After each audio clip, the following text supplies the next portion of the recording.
Alright, good morning and welcome to the Tuesday edition of the Sports Buffet on Elegweta TV Radio. My name is Idafi Matthias. So you love to call me the Elegweta One of Sports. I've got Emmanuel Sebastian with me. The Champions League is back. Unfortunately, because of YouTube, we can't play the so-called almighty UEFA Champions League anthem. But then, those of you play it in your mind, just imagine that we're playing it in your mind, and then let's go like that. Well, we're going to talk about a whole lot of a plethora of a lot of things. Emmanuel Sebastian is here, so you know how it is.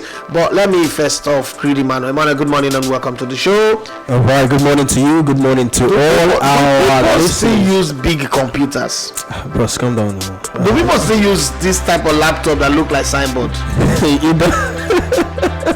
If you go, this is not big actually. If you can't see those. This laptop is the dawn of laptop. I don't know. I can't remember the last time I used a laptop like that, so I'm struggling. I don't want any slapping. But before we go, Liverpool, have you guys now gone from wanting to survive, wanting to stay on the mark, to title challengers? Somebody asked me that question yesterday, and I thought I should throw it to you. Is Liverpool title challengers right now? I mean, from the first few games of the season, 4 wins on a draw, 13 points from 5 games. I mean, you could call them title challengers because what they've done so far. A lot of Liverpool fans, with the way the window went initially, the whole struggle, challenges and all that, you would have expected this kind of start, from Liverpool winning 4. Aside that Chelsea game where they draw at the first game of the season.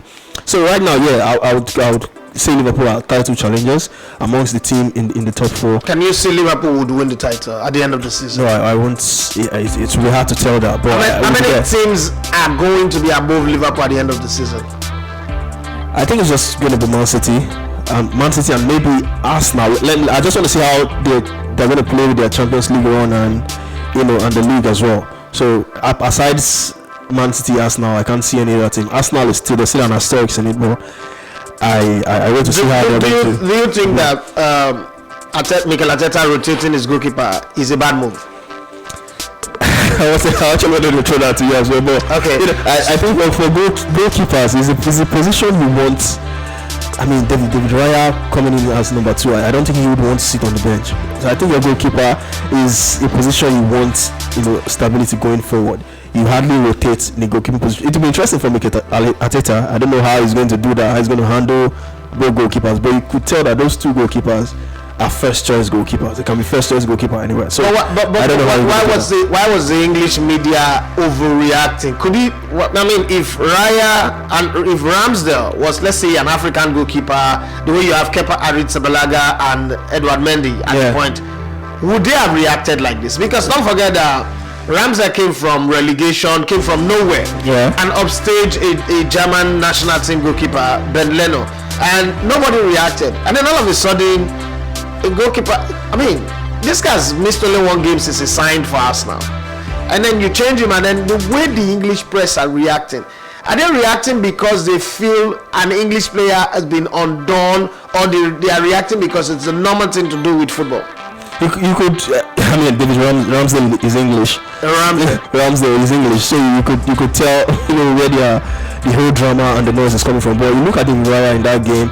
I mean, he didn't get much test, in terms of a shot stopper, but you could see what he brings with his feet.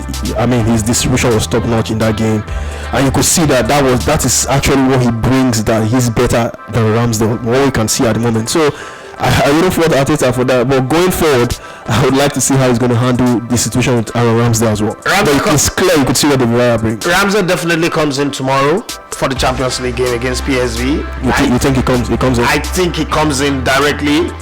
But I also think that David Raya, the way he plays, suits the Champions League more than the league, because the English teams, and that's why I don't think that the English league is as fantastic as people say. The English league is a low block league. There are only 5 or 6 teams that play front foot. Play for the front foot. Liverpool, Man City, Arsenal, Spurs, and even Brighton. Brighton are incredible. 30 passes plus before they scored against Man United. That mighty Man United cannot press. Well, we're going to talk about that later on the show.